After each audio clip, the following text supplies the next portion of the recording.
What is anaemia? Anaemia होता क्या है? Decrease in RBC count, decrease in haemoglobin count, decrease in cell size और decrease in haematocrit, या फिर MCV कम हो गया है। होता क्या anaemia? Hello everyone, I am Anju Sharma, welcome to physiology hacks. हम बात करेंगे आज अनीमिया के बारे में, जो कि बहुत इंपॉर्टेंट टॉपिक है, बहुत ही सिंपल टॉपिक है। आई थिंक हर बच्चे को आता होगा, बट कहीं ना कहीं हम प्रॉब्लम कर देते हैं राइटिंग स्टाइल में, इसीलिए हमारी स्कोरिंग होती है कम।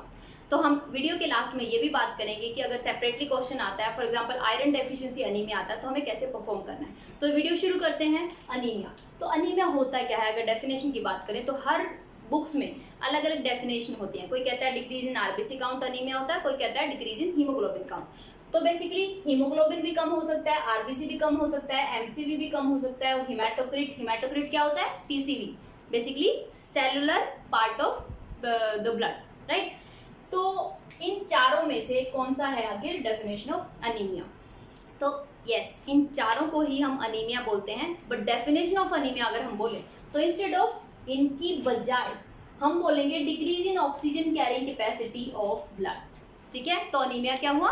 Decrease in oxygen carrying capacity of blood which can be because of decrease in RBC count. तो नॉर्मल काउंट आरबीसी का होता है 4.5 टू 5.5, रफ रेंज की बात करें तो उससे अगर कम हो जाता है तो उसे अनीमिया बोलेंगे। ठीक है, डिक्रीज इन हीमोग्लोबिन काउंट की वजह से भी ऑक्सीजन कैरिंग कैपेसिटी अफेक्ट होगी। तो फटाफट से कमेंट में लिख दो हीमोग्लोबिन की नॉर्मल वैल्यू क्या होती है। ओके, हिमेटोक्रिट हमारा सेलुलर पीसीवी जो होता है, ठीक है, वो कम हो जाएगा तो भी अनीमिया बोलेंगे। एमसीवी जो कि सेल की वॉल्यूम को बोलते हैं, आरबीसी की वॉल्यूम को, तो वो भी अनीमिया होगा। तो डेफिनेशन समझ आई, decrease in oxygen carrying capacity of blood. तो अब क्लासिफिकेशन देखते हैं हम। बेसिकली आरबीसी की अगर बात करें तो आरबीसी डिस्क शेप की होती है। ठीक है, क्लासिफिकेशन हम एक टाइप की क्लासिफिकेशन की बात करें, हम आरबीसी के शेप और मॉर्फोलॉजी के अकॉर्डिंग अनीमिया क्लासिफाई करते हैं। That classification is called morphological classification. ठीक है, मतलब मॉर्फोलॉजी आरबीसी की देख के हम कैसे अनीमिया को आइडेंटिफाई कर सकते हैं। तो मॉर्फोलॉजिकल क्लासिफिकेशन की बात करते हैं। सबसे पहले ये 3 कैटेगरी में डिवाइड होती है, माइक्रोसिटिक, नॉर्मोसिटिक एंड मैक्रोसिटिक। नाम से पता चली गया होगा, माइक्रोसिटिक सेल, सिटिक एंड माइक्रो मतलब छोटे साइज का सेल हो गया है, तो नॉर्मल से छोटा हो गया है। नॉर्मल कितना है? अराउंड 80 to 100 फेक्टोलीटर या माइक्रोमीटर क्यूब। ठीक है, तो ये नॉर्मल वॉल्यूम है। इससे कम हो गया तो इसे बोलेंगे माइक्रोसिटिक। अब आरबीसी के सेल का साइज कम हो गया है, व्हाट कैन बी कोज? इसका क्या क्या हो सकते हैं कोज? आरबीसी बन नहीं पा रहा, तो उसके दौरान अगर उसे आयरन नहीं मिल रहा, मतलब हम उस अनीमिया को क्या बोलेंगे? Iron deficiency anaemia. ठीक है, तो आयरन डेफिशिएंसी अनीमिया होता है एक एग्जांपल जिसमें हमारा सेल साइज कम साइज का मिलेगा। ठीक है, उसके अलावा क्रॉनिक इन्फेक्शंस, ठीक है, कोई बहुत टाइम से हमारे अंदर इन्फेक्शन चला आ रहा है तो वो भी आरबीसी को डिस्ट्रॉय करेगा और अनीमिया हो जाएगा। ठीक है, एंड थैलेसीमिया। तो इन 3 चीजों में हमारे आरबीसी का साइज कम होता है, इसीलिए ये आते हैं माइक्रोसिटिक अनीमिया की कैटेगरी में। ठीक है, नॉर्मोसिटिक अनीमिया क्या होता है? सेल साइज नॉर्मल है बट ब्लड लॉस हो गया है। फॉर एग्जांपल ट्रॉमा हो गया, इंजरी हो गया, एक्सीडेंट हो गया है, तो ब्लड लॉस हो जाएगा, उसमें सेल साइज थोड़ी ना चेंज होगा, तो इसीलिए वो नॉर्मोसिटिक रहेगा। ठीक है, last is macrocytic anaemia. Macrocytic मतलब साइज बड़ा है। हमारे सेल्स का साइज बड़ा कब होता है? जब वो बोन मैरो में होते हैं। ठीक है, तो बोन मैरो से अगर डायरेक्टली हमारे ब्लड में आ रहे हैं, उन्हें मैच्योरिटी का टाइम नहीं मिल रहा, मैच्योर होने का टाइम नहीं मिल रहा, ठीक है, तो वो सीधा ही इमैच्योर फॉर्म में ब्लड में आ रहे हैं, तो बड़े होंगे, राइट। तो मैक्रोसिटिक अनीमिया बोलेंगे उसे। ठीक है, तो मैक्रोसिटिक अनीमिया कब मिल सकता है? मैक्रोसिटिक अनीमिया मिल सकता है B12 डेफिशिएंसी और फॉलिक एसिड डेफिशिएंसी की कमी से, डेफिशिएंसी में, तो उसे बोलेंगे हम megaloblastic anaemia. Megaloblastic anaemia B12 और फॉलिक एसिड डेफिशिएंसी में, राइट। नॉन मेगालोब्लास्टिक भी हो सकता है, ये है प्रेगनेंसी या अल्कोहल अब्यूज के साथ। ठीक है, तो ये हो गई हमारी मॉर्फोलॉजिकल क्लासिफिकेशन। कुछ बुक्स में आपको एक क्रोम वर्ड और मिलेगा। ठीक है, हमें ये माइक्रोसिटिक, नॉर्मोसिटिक और मैक्रोसिटिक पता चला है MCV से। ठीक है, हमारा एक और ब्लड इंडाइस होता है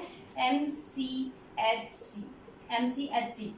इसकी वैल्यू डिसाइड करती है कि आपके आरबीसी में हीमोग्लोबिन नॉर्मल है, कम है, ज़्यादा नहीं हो सकता। ठीक है, तो हाइपोक्रोमिक बोलते हैं कम हीमोग्लोबिन को, और नॉर्मोक्रोमिक जब नॉर्मल हो।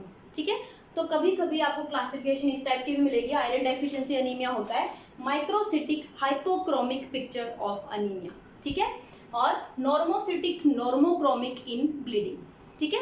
तो नॉर्मल सेल रहेगा, नॉर्मल हीमोग्लोबिन रहेगा, but iron deficiency anaemia in cases में हमारा हीमोग्लोबिन भी कम हो जाता है। तो समझ आया, मॉर्फोलॉजिकल क्लासिफिकेशन इज ओवर। बात करते हैं दूसरी क्लासिफिकेशन की, which is aetiological classification. Aetiological मतलब बेस्ड ऑन कॉज, एटियोलॉजी का मतलब है बेस्ड ऑन कॉज, कॉज के ऊपर डिपेंडेंट है कौन सी क्लासिफिकेशन। अब बेस्ड ऑन कॉज क्या होगा, अनीमिया कब हो सकता है, तो पहला कैटेगरी है हमारा कि आरबीसीज प्रोड्यूस नहीं हो पा रहे। अब आरबीसी प्रोडक्शन में हमें जो जो चीज़ें चाहिए वो चीज़ें अगर डेफिशिएंट है तो अनीमिया हो जाएगा, ठीक है। B12 नहीं मिला, फोलिक एसिड नहीं मिली, आयरन नहीं मिला, तो रिस्पेक्टिव अनीमिया हो जाएगा, ठीक है। तो हमें पता है ना B12 आयरन से आयरन डेफिशिएंसी अनीमिया, ठीक है। B12 से pernicious anaemia, B12 and folic acid से मेगैलोब्लास्टिक अनीमिया। तो ये अनीमिया की कैटेगरी है। तो बच्चों जब भी आप इस क्वेश्चन को परफॉर्म कर रहे हो तब हमेशा respective iron deficiency, vitamin B12 deficiency, folic acid, इनके सामने इनका रिस्पेक्टिव अनीमिया जरूर लिखना, ओके, ध्यान रखना। तो ये हो गया हमारा पहला, प्रोड्यूस क्यों नहीं हो पा रही, डाइट की वजह से, ठीक है। प्रोडक्शन एक और चीज़ से हैम्पर हो सकती है, क्रॉनिक इन्फ्लेमेशन की वजह से, बहुत टीबी वगैरह डिसऑर्डर हो गए, लॉन्ग टर्म डिसऑर्डर जो होते हैं उसमें वैसे ही प्रोडक्शन हैम्पर हो जाती है, ठीक है। तो एग्जाम्पल है CKD, क्रॉनिक किडनी डिजीज, और हाइपोथायरॉयडिज्म, ठीक है। उसके अलावा एप्लास्टिक अनीमिया, प्रोडक्शन में एप्लास्टिक अनीमिया क्या होता है, जिसमें बोन मैरो डिसऑर्डर्स हों, ठीक है, बोन मैरो ही प्रोड्यूस नहीं कर पा रही तो उसे बोलेंगे एप्लास्टिक अनीमिया। लास्ट है ब्लड लॉस की वजह से, ठीक है, यहाँ decrease in production, chronic inflammation, aplastic anaemia and blood loss की वजह से, एक्सीडेंट हो गए, इंजरी हो गई तो ब्लड लॉस हो गया, अनीमिया हो जाएगा, ठीक है। या फिर सिकल सेल अनीमिया, सबको पता है सिकल शेप की हो जाती है हमारी आरबीसी, तो उसे बोलते हैं सिकल सेल अनीमिया, तो उसमें भी ब्लड लॉस हो जाएगा, स्प्लीन जो है वो ब्लड को तोड़ना शुरू कर देगी और अनीमिया हो जाएगा, ठीक है। परप्यूरा जो होता है, थ्रोम्बोसाइटोपेनिक परप्यूरा, या फिर परप्यूरा बेसिकली क्या होता है, इसमें ब्लीडिंग हो जाती है, सबक्यूटेनियस टिश्यू के अंदर ब्लड कलेक्ट हो जाता है और पैचेस बन जाते हैं, तो परप्यूरा में भी अनीमिया हो सकता है, ठीक है। और हाइपर स्प्लीन ओवर एक्टिव हो गई है, वो नॉर्मल ब्लड सेल्स को भी तोड़ने लग गई है, तो in that scenario also there can be anaemia. तो हाइपर स्प्लीनिज्म एंड हेपेटोमेगाली, ठीक है।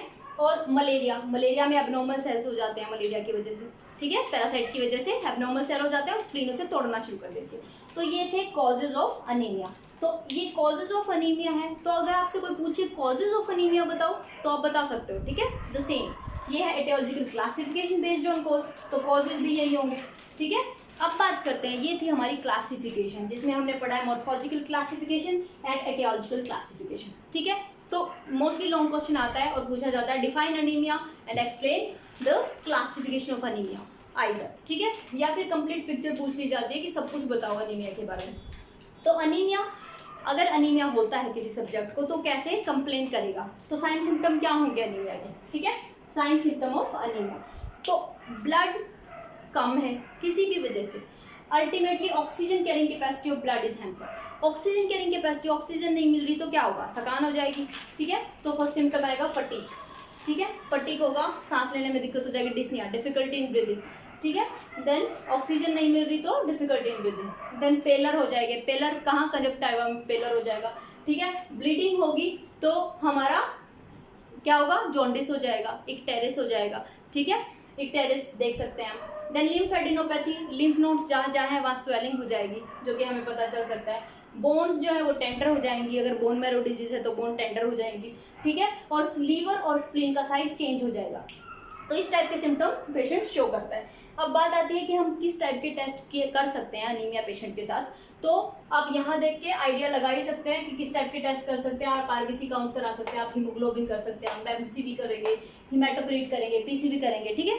तो ये तो हो गए जनरल टेस्ट। इसके अलावा कौन कौन से टेस्ट आप कर सकते हैं, तो आपको पता है हीमोग्लोबिन कम मिल सकता है, हर सिनेरियो में नहीं मिलेगा, आरबीसी कम हो सकते हैं, एमसीवी कम हो सकता है या ज़्यादा हो सकता है, हमने देखा है मैक्रोसिटिक अनीमिया, और पीसीवी कम हो सकता है। तो ये तो हो गए जनरल टेस्ट जो कि कोई भी बच्चा बता देगा। इसके अलावा हम क्या टेस्ट बता सकते हैं इस क्वेश्चन में, वो है हमारा रेटिकुलोसाइट काउंट। रेटिकुलोसाइट का बेसिकली क्या होता है, बोन मैरो में रेटिकुलोसाइट होते हैं, ठीक है। अब वो रेटिकुलोसाइट हमारे जो हैं वो आरबीसी बनते हैं और मैच्योर होके हमारे ब्लड में आते हैं एज एरिथ्रोसाइट, ठीक है। अब रेटिकुलोसाइट बोन मैरो में ज़्यादा है या कम है वो हम कब पता करते हैं, तो ये देखो यहाँ पे नॉर्मोसिटिक अगर अनीमिया है, अगर नॉर्मल सेल्स हैं, नॉर्मल साइज है, तो हम देखते हैं कि रेटिक काउंट जो है वो ज़्यादा है या कम हो गया। अगर रेटिक काउंट कम है मतलब बोन मैरो में ही प्रॉब्लम है, वो बना नहीं रहा, ठीक है, तो इसे बोलते हैं एप्लास्टिक अनीमिया, ठीक है। और रेटिक काउंट अगर ज़्यादा है,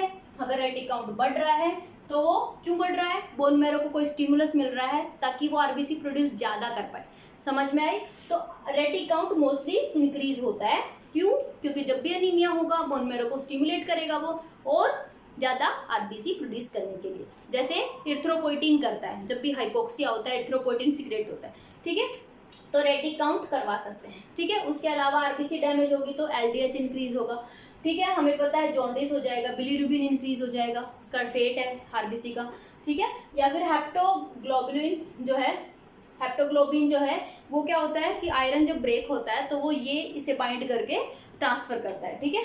और हेप्टोग्लोबिन जो है ये डिक्रीज हो जाएगा, क्यों, क्योंकि ये यूज हो गया है उस टाइम, ठीक है। तो ये थे कुछ ब्लड टेस्ट जो हम करा सकते हैं, जो हम आंसर कर सकते हैं। तो ये था हमारा अनीमिया, उसकी क्लासिफिकेशन, उसके साइन सिम्टम और उसके टेस्ट, ठीक है। अब लास्ट में हम बात करते हैं, अगर आयरन डेफिशिएंसी अनीमिया क्वेश्चन अगर आता है तो हम कैसे परफॉर्म करेंगे। तो अब देख लो, आपको पता चल ही गया होगा, पहले आप अनीमिया को डिफाइन करेंगे, फिर आप कॉजेज बताएंगे। कॉजेज में क्या होगा, आयरन डेफिशिएंसी अनीमिया है, डाइटरी कोज है, वो आप बताएंगे, ठीक है। जब आयरन डेफिशिएंसी अनीमिया होगा तो पैथोलॉजिकली पिक्चर कैसे बताएंगे आप बताएंगे कि पिक्चर जो होती है आयरन डेफिशिएंसी अनीमिया में, सेल साइज कम हो जाएगा, माइक्रोसिटिक मतलब decrease in MCV, and microcytic hypochromic picture होगी मतलब डिक्रीज इन एमसीएचसी। तो जो पिक्चर होगी ब्लड सेल्स की वो होगी माइक्रोसिटिक हाइपोक्रोमिक अनीमिया, ठीक है। तो यहाँ आपने प्रेजेंटेशन बता दी, फिर आप साइन सिम्टम ये सारे बता देंगे कि साइन सिम्टम ये सब के सब आएंगे, ठीक है। उसके अलावा टेस्ट कौन से कराएंगे वो आप सेम बता सकते हैं। एंड मैनेजमेंट में क्या होगा, ऑब्वियसली जो कॉज है आपको उसी को ट्रीट करना है। तो आयरन डेफिशिएंसी अनीमिया है तो आप आयरन सप्लीमेंटेशन ही देंगे, ठीक है। ज़्यादा सिवियर है तो आप ग्रेडिंग करके बता सकते हैं, एचबी लेवल के अकॉर्डिंग ग्रेडिंग करके बता सकते हैं कि अनीमिया माइल्ड है, मॉडरेट है या सिवियर है। वो आप कमेंट सेक्शन में जरूर बताइएगा कि माइल्ड, मॉडरेट और सिवियर की कैटेगरी की वैल्यूज़ क्या होती हैं, ठीक है। उसके अलावा हम क्या करेंगे, मैनेजमेंट में डिपेंडिंग ऑन दैट कैटेगरी हम ट्रीट करते हैं। ज़्यादा सिवियर है तो हम ब्लड ट्रांसफ्यूजन भी लिख सकते हैं, ओके। तो ये था आयरन डेफिशिएंसी अनीमिया अगर आता है तो आप कैसे परफॉर्म करेंगे। आई थिंक आपको वीडियो पसंद आई होगी, अगर पसंद आई है या नहीं आई है हर चीज़ कमेंट बॉक्स में लिख दो फटाफट, और don't forget to subscribe my channel. Thank you so much, bye bye.